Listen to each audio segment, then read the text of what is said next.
Russia seems to be relying more on glide bombs and ballistic missiles, simple, cheap bombs that are hard to stop, as well as drones, as its way of causing more damage to Ukraine's urban areas and facilities. Since December 29th, Russia has been sending frequent attacks of drones and missiles of various kinds at Ukraine to test its air defense capabilities. Ukraine has been able to destroy most of the drones and a high proportion of missiles. But on Monday, things changed, when Ukraine only managed to stop 18 of a mix of 51 missiles Russia aimed at the regions of Kharkiv, Dnipropetrovsk, Zaporizhia, and Khmelnytsky.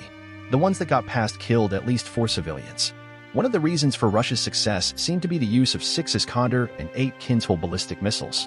These fly at final speeds of 9,000 to 12,000 kilometers per hour, 5,600 to 7,500 miles per hour, and are very hard to stop.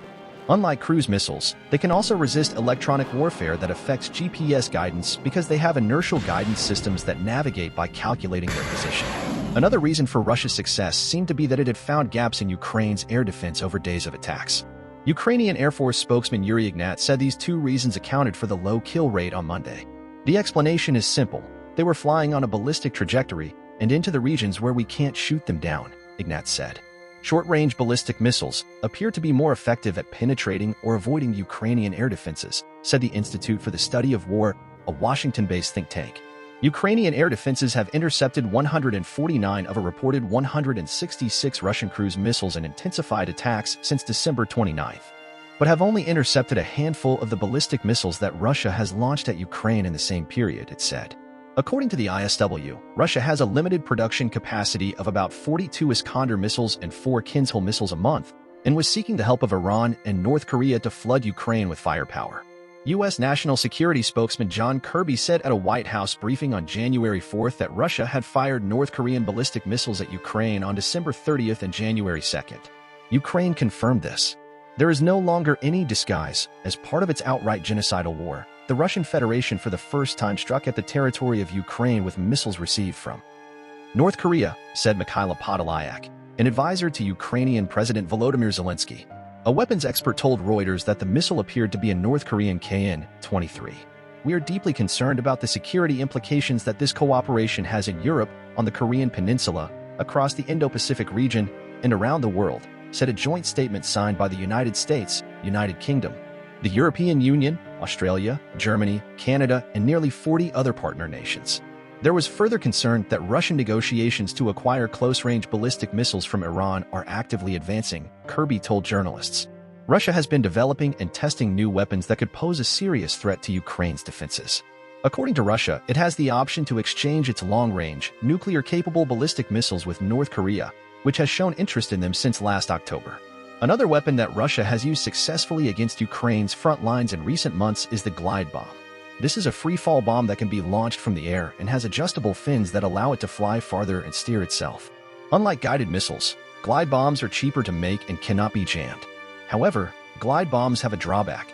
They need to be brought close to their target, about 25 kilometers, 16 miles, away, by aircraft that can be shot down by the enemy. Ukraine took advantage of this and destroyed 4 Russian Sukhoi 34 bombers in the last week of December. Despite this, Russia seems to think that glide bombs are worth improving. On Wednesday, the state-run TASS news agency reported that Russia would start producing a new glide bomb, called Drel, without giving any details about its features. This implies that Russia has made some enhancements to the weapon, which could challenge Ukraine's defenders this year. Russia also announced that it would spend $7.7 billion to increase its domestic drone production by almost 3 times by 2030. First Deputy Prime Minister Andrei Belousov said on January 6 that Russia planned to produce 32,500 drones per year, excluding those for educational purposes. This is a significant increase from the current production levels. The combination of these 3 weapons, glide bombs, ballistic missiles, and drones, could overwhelm Ukraine's ability to stop them.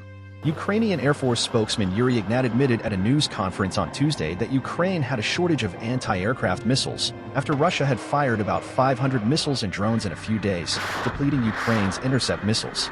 The NATO Support and Procurement Agency announced this week that it would allocate $5.5 billion for the purchase of 1,000 Patriot missiles for its members and establish a Patriot production facility in Germany.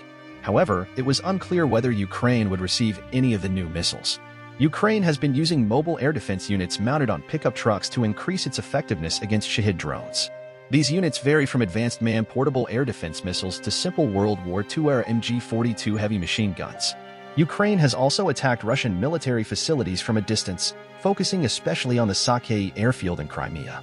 Russia said it repelled a large attack of Ukrainian drones and missiles on Sakei on Friday. Ukraine reported a successful operation on Sakei on Saturday, when its defense intelligence and air force said they destroyed Russian radar sites around the Sakei airfield. Russian sources reported that up to 4 Storm Shadow cruise missiles hit an administrative building at the Sakei airfield on the same day. The defense intelligence operation also blew up an ammunition depot at the village of Hryshai. There were more attempts to hit targets in Crimea during the week, some of them successful. Ukraine said it demolished a communications center in the Crimean city of Yevpatoria, which controlled Crimean air defense. Ukrainian missiles also hit a Russian command post near the Crimean port of Sevastopol on January 3rd. But Ukraine intended to cause much more damage. Russia said it shot down 10 Ukrainian missiles over Crimea on January 3rd, another 36 Ukrainian drones over Crimea and a Neptune missile over the Black Sea on Friday, and another 5 drones and 10 missiles on January 6th. Ukraine's most important success of the week may have been destroying a bridge Russia was building to better supply its forces in southern Ukraine, disrupting a major intended logistics artery. The Ukrainians set back almost a half-year of serious Russian supply planning, wrote Stefan Korsha, a senior defense correspondent at Kyiv Post. Petro Andriushenko, advisor to the mayor of Mariupol, said, "Now the launch of a direct railway from Russia is closed for a long time." Ukraine also claimed to have inflicted damage on Russia itself. Ukraine said that on January 4th, it carried out a defense intelligence operation that took out a Sukhoi 34 bomber on the Shagul airfield in Chelyabinsk, 1,500 kilometers, 932 miles, east of Moscow. The following day, Ukraine's defense intelligence said it destroyed 2 Panzer S-1 air defense units in the Russian region of Belgorod, north of Ukraine.